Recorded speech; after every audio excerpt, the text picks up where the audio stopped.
everyone, it's Friday, and you know what that means? It's now time for our bold review dito sa Fridays with Vivamax with yours truly, ang bagong nakamit na milestone 6,000 subscribers channel, Harriet. So, taos puso nagpapasalamat sa mga sumuporta po sa channel na to. Malayo na po ang narating natin, 6,000 subscribers na tayo. And, of course, we will aim high. Diba? That is really the goal. It's so exciting na may mga nailatag ako mga programa para sa channel na to with regards to our 6,000 subscriber special. So, yeah. We're going to do the Royal Rumble. I will be doing a live review ng Royal Rumble at the Skinny Mike's Bar sa BGC this Sunday. Also, I will be reacting to one of my first videos na pinablish ko sa channel to, which is when I was in high school. Meron kaming science, mathematics, jingle rap that was way back in 2007, and I will be reacting to it. Ayan. So, I am as hyped as I can be. And yung payout ko, parating na rin. I just reached $100 based on YouTube. Di pa rin nag-reflect sa AdSense ko. So, baka next month, lumabas na yung payout ko. Sana mataas na. Ayun. And yeah. So, let's get this show on the road. Pantasya ni Tami. I published a video like 2 weeks ago, yung dinidiscuss tong drama na ginawa ng Pantasya ni Tami, and I stated that I am reserving judgment until I watch this movie. So, was it all for naught? Or my point ba ang cosplayer community? They kinda said that cosplaying got sexualized dito sa pelikula na to based on the trailers. Well, I can definitely say yes and a bit no. You see, this is Vivamax. It's an adult platform. I believe kasi na it just happened to have these mature scenes that it irks the ire of the community.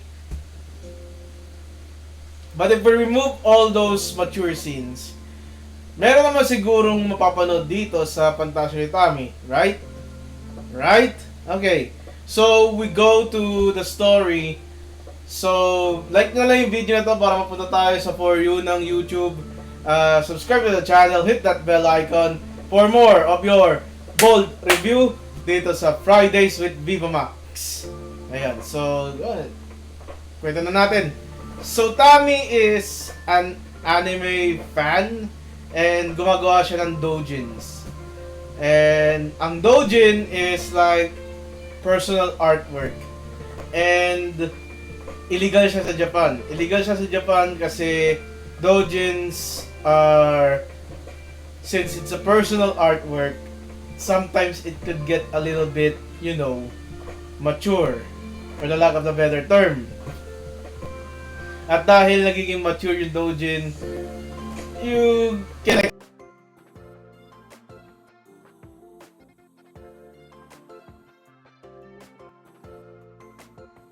So Tami is doing a little bit of doujin, and one of her doujins is a ninja named Chakra na nag-represent. It's supposed to be a Sakura cosplay yung sa Naruto, but it's one of the criticisms na nakuha dito sa community that the cosplays are cheap and not well thought out. And there's a lot of cheap and not well thought out cosplays here. Pero in the defense naman kasi ng pelikula to, all of the materials or the quote unquote anime here are makeshift. Ayun. So, yung mga doujin ni Tami, they all devolved into mature scenes. So, when it comes to Chakra, isa siyang ninja sa Orduha clan, and she followed the Black Ninja. Really original.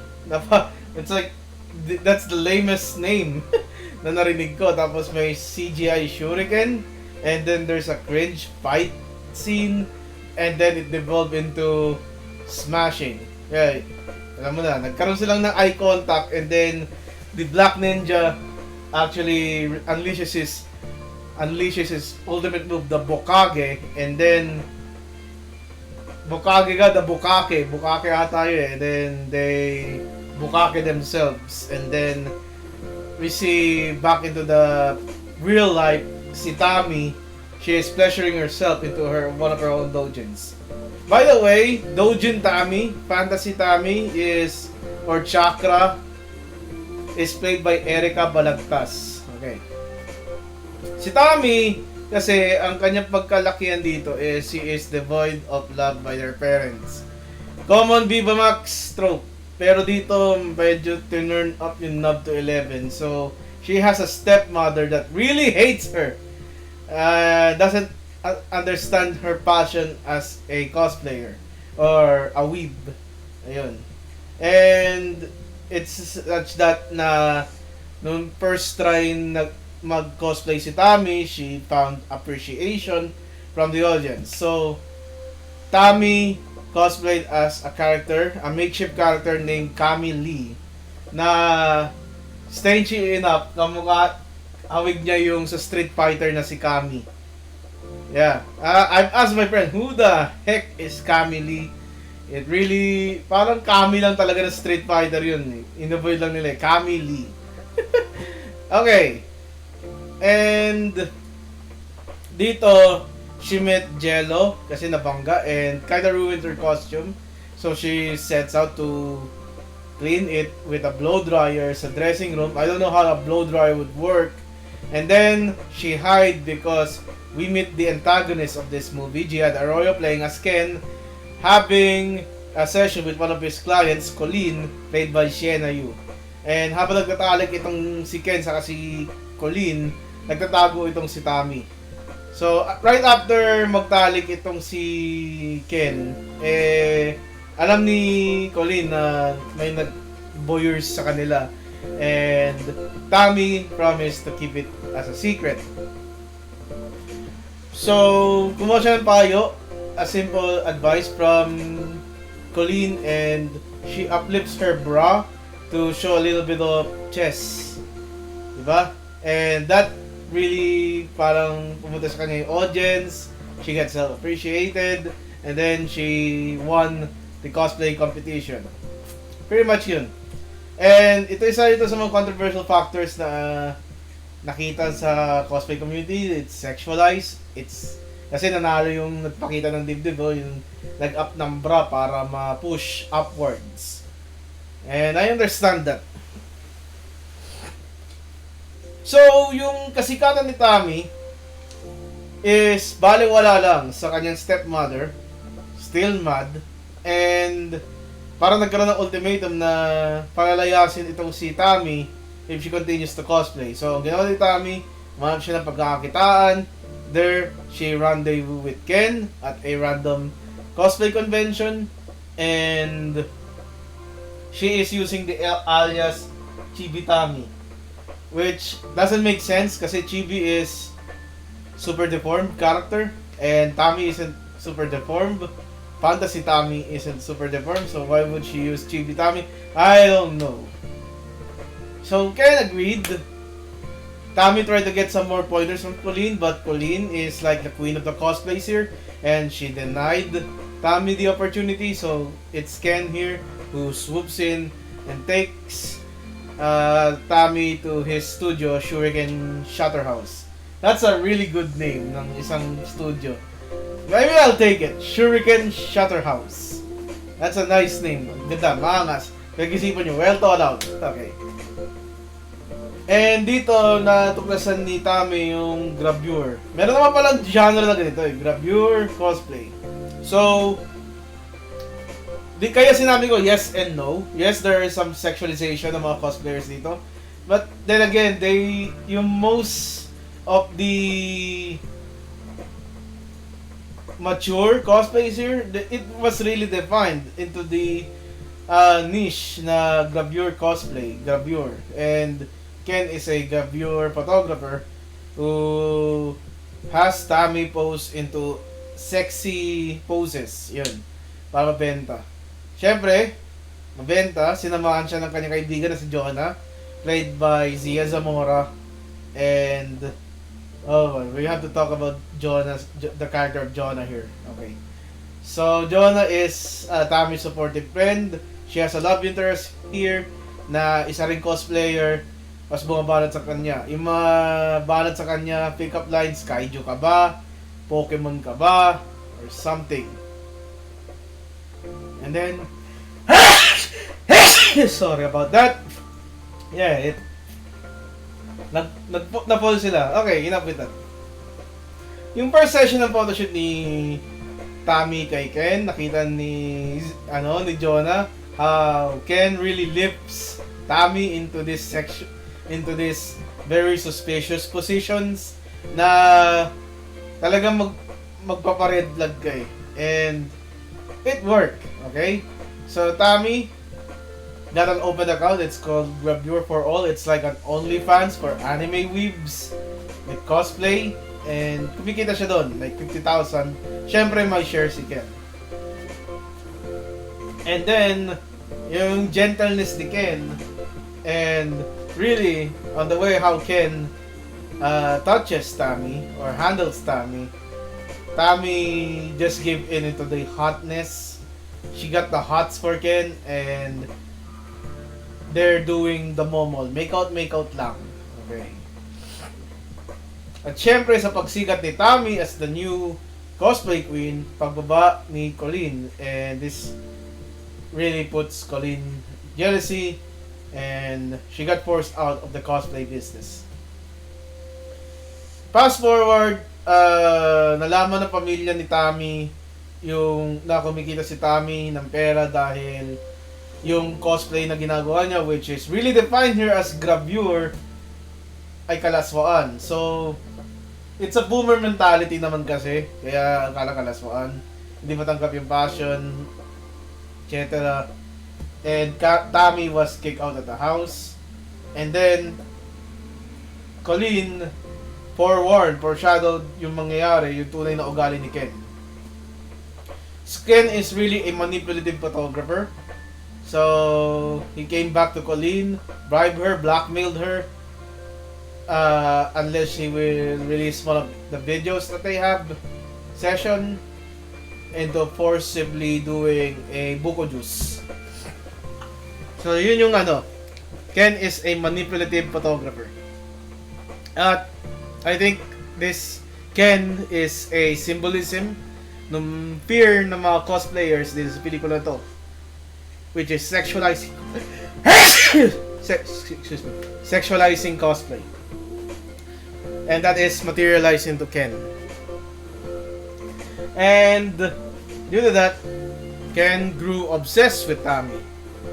And while Ken grew obsessed with Tami, he gets a little bit jealous with Tami's friend. Particularly with Gelo, who Tami is really getting feelings from him.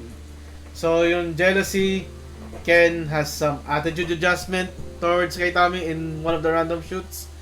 And we see the true colors nga ni Ken dito. When Tami tries to break out, Ken force himself into Tami, and really releases all of the photos while they are having an intercourse at scandal. And Tami ashamed from herself. This is where we go to the ending ng Pantasya ni Tami. So, I think ang nangyari dito, it really diverged away from cosplaying. So, I only mentioned yung cosplaying here na talagang cosplay in like the first act. The second act is like gravure, and now it's yun nga, personal life na ni Tami. And Tami being ashamed from the public kasi may scandal na lumabas sa kanya from Ken. And ito yung ending ng pelikula na to. So, her parents finally accepted Tami because they remembered that they're the parents of Tami and they need, and when the child is at the deepest ends of the earth, syempre susuportan mo pa rin anak mo. So nalala na yung role na yun, which give Tami, uplifts Tami's spirit. And with the power of love and anime, she and Colleen made a video na in-expose yung kababuyan ng Shuriken Shutter House. And that's how Ken got exposed. No ultimate climax, nothing. I think the ending really fell flat there. And Tami, by the way, confesses her feelings to Gelo, but they broke up, so Tami can heal and opens up a new studio. Siya naman ngayon ang magiging gravure photographer. And yeah, this is the end of Pantasya ni Tami. Was the hate or was the anger of the cosplay community warranted? Or yeah, absolutely naman, kasi it's a united community. Pero yung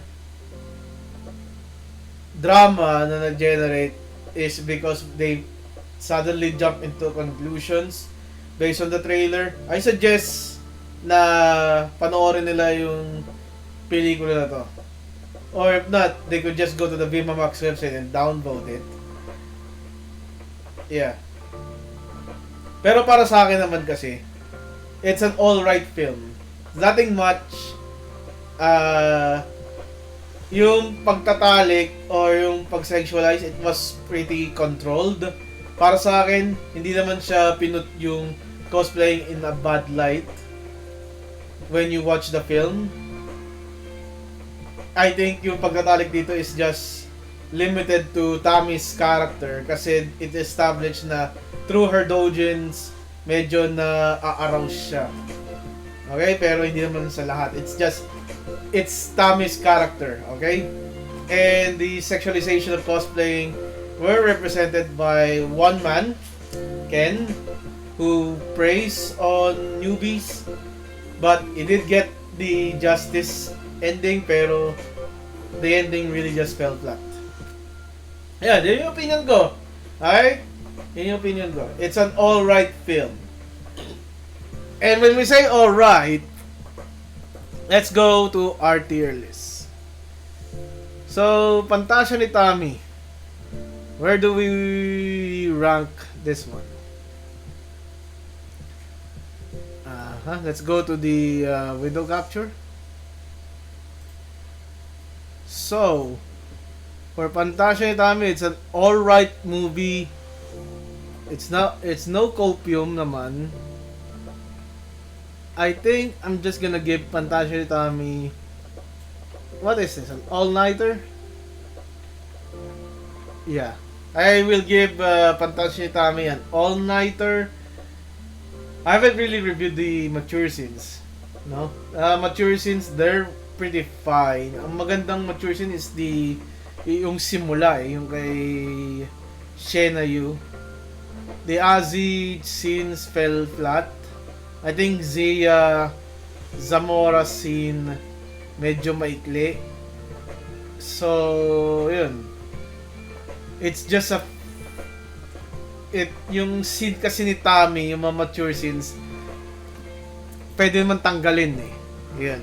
And I think that's just like the root of it all. It's Vivamax, and then your community is in there. So, the initial expectation is sexualization. So, it's pretty ganun lang. It's pretty much like that. Sexualized, yes and no. It was controlled naman. It's controlled, okay? No, don't worry about the movie. It's controlled. It will die down. Yan naman, yung hate naman will die down. Unless sundin nila yung payo ko and downvote the movie. Yeah, and that's my review of Pantasya ni Tami. Thank you all for your support. 6,000 subscribers, 6,000 and plus more to this channel. Thank you. Goodbye. Good night. Next review natin is on Tabo Tuesdays. January 30 for the league. This is your boy, God Gamer Harriet. Goodbye and good night. Bang!